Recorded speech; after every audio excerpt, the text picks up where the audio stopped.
Wonderful to see you all joining in with me this morning on Morning Sit with Rev Melissa, Spirit in Practice. And so we have been talking about spiritual partnership. And this kind of unfolded last week through our Sacred series. So if you haven't checked out the Sacred series, please do so. All of the sips are on my I Am Rev Melissa Facebook page. So spiritual partnership has definitely struck a chord with folks. And I have been getting lots of DMs, lots of questions, and I will do my best to answer as many of the questions as I can throughout the course of the week. Okay? So I hope everyone is doing well. Spiritual partnership is a spiritual practice.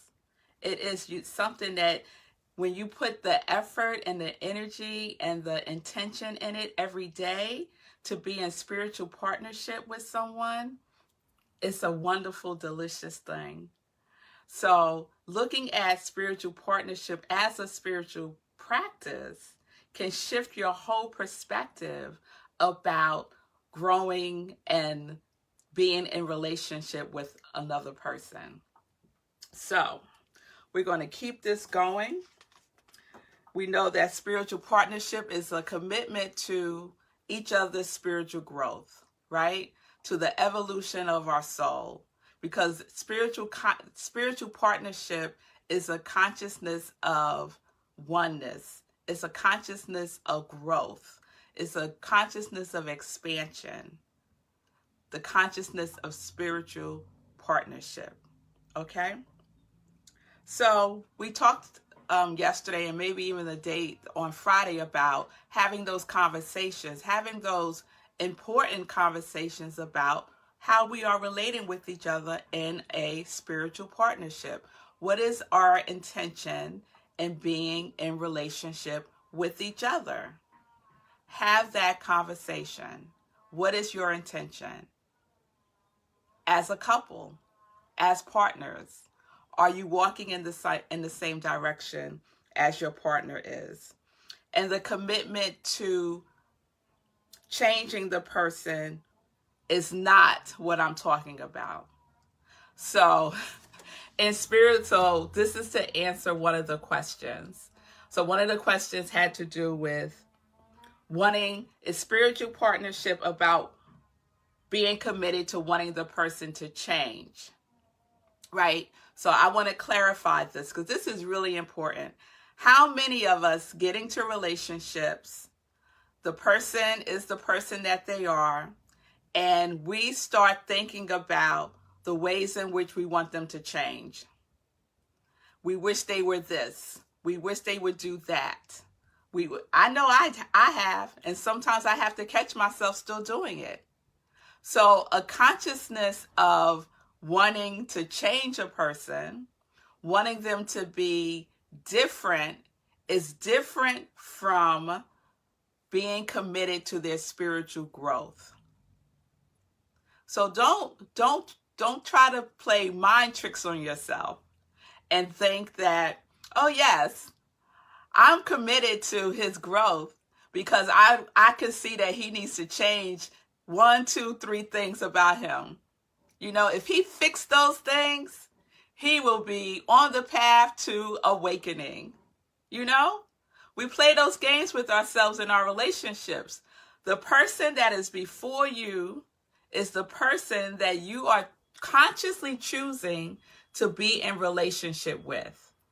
That is important in a spiritual partnership. If you are unconsciously doing things in relationship with another with the intention that the person will change, then you are in for a rude awakening. Fix-it energy in relationship is not spiritual partnership. It's a relationship, but it's not based in growth, expansion, healing, seeing love, seeing the light of the person, because you're fixated on what is wrong with them or what you perceive to be wrong with them. So I hope that clears up that distinction between spiritual growth and wanting someone to change. And in all honesty, what business is it of yours or what it is that you want that person to change?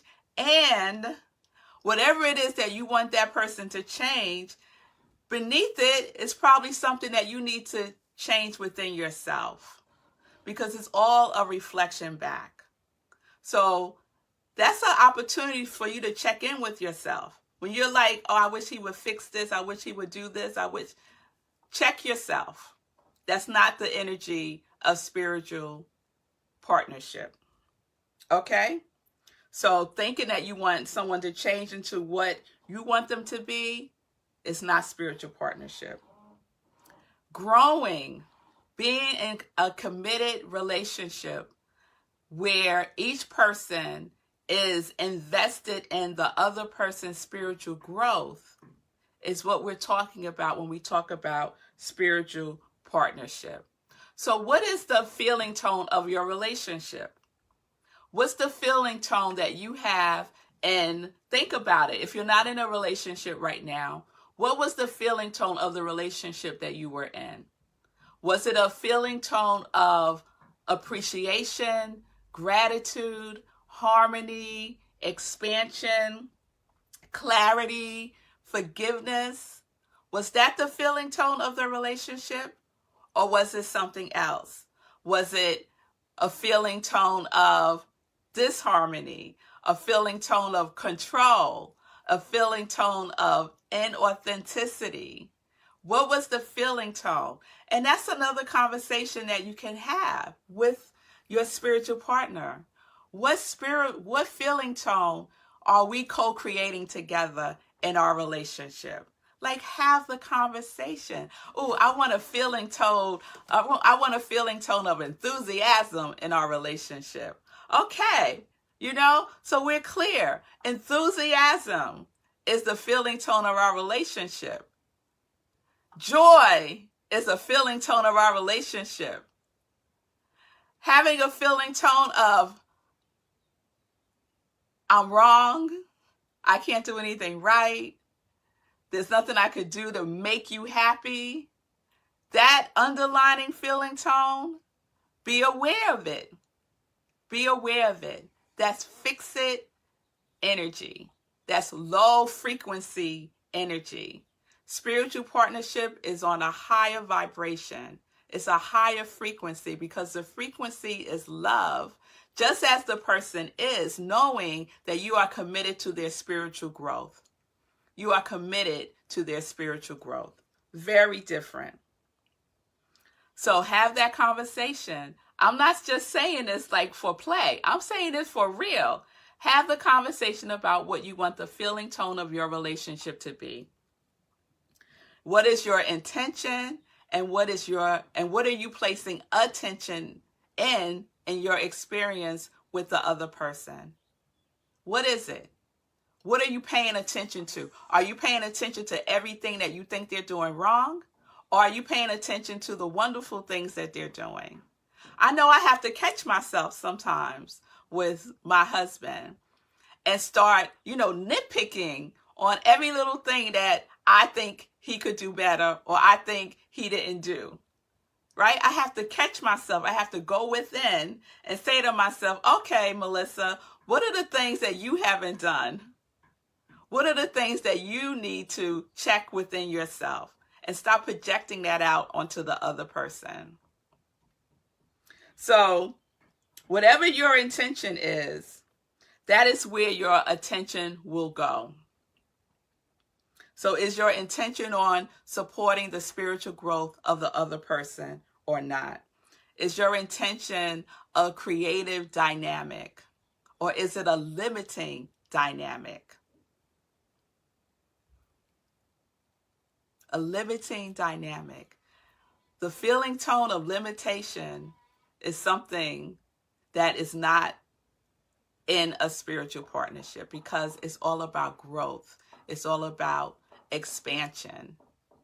So have those conversations. Spiritual partnership is an opportunity right now, if you're in a relationship, to have these conversations.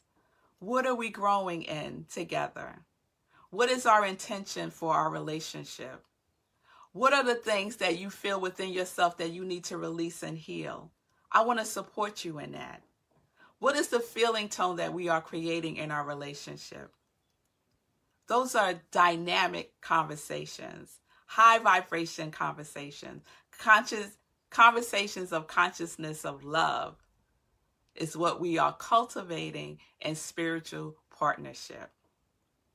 Okay? All right. So I'm not going to do a gulp today. I did a gulp yesterday, y'all. I'm just doing a sip today, just a sip. So tomorrow we're going to explore unity in spiritual partnership and disagreement in spiritual partnership, because we do have disagreements. And so how do we go about addressing and being in spiritual partnership when we're in disagreement? So stay tuned for that tomorrow. I'm very excited. And today I am wearing, I wore this one before, but it was backwards. Remember when my camera, I didn't know I could turn the camera around. So now I feel like I'm wearing it for the first time. So this t-shirt says, humankind, be both. And on the back it says, we were all human until race disconnected us, religion separated us, politics divided us, and wealth classified us. And so I'm wearing this one today because I'm feeling some kind of way about the events that are happening in our world. And I just want to send love and light to George Floyd and his family. We all know what is happening in our world because of separation, a consciousness of separation, a consciousness of supremacy that is based in lies. But I'm going to hold that. I want to hold that for a Sunday in praise. So peace and blessings. Everyone be safe out there. Sending love and energy and light to you all, and enjoy.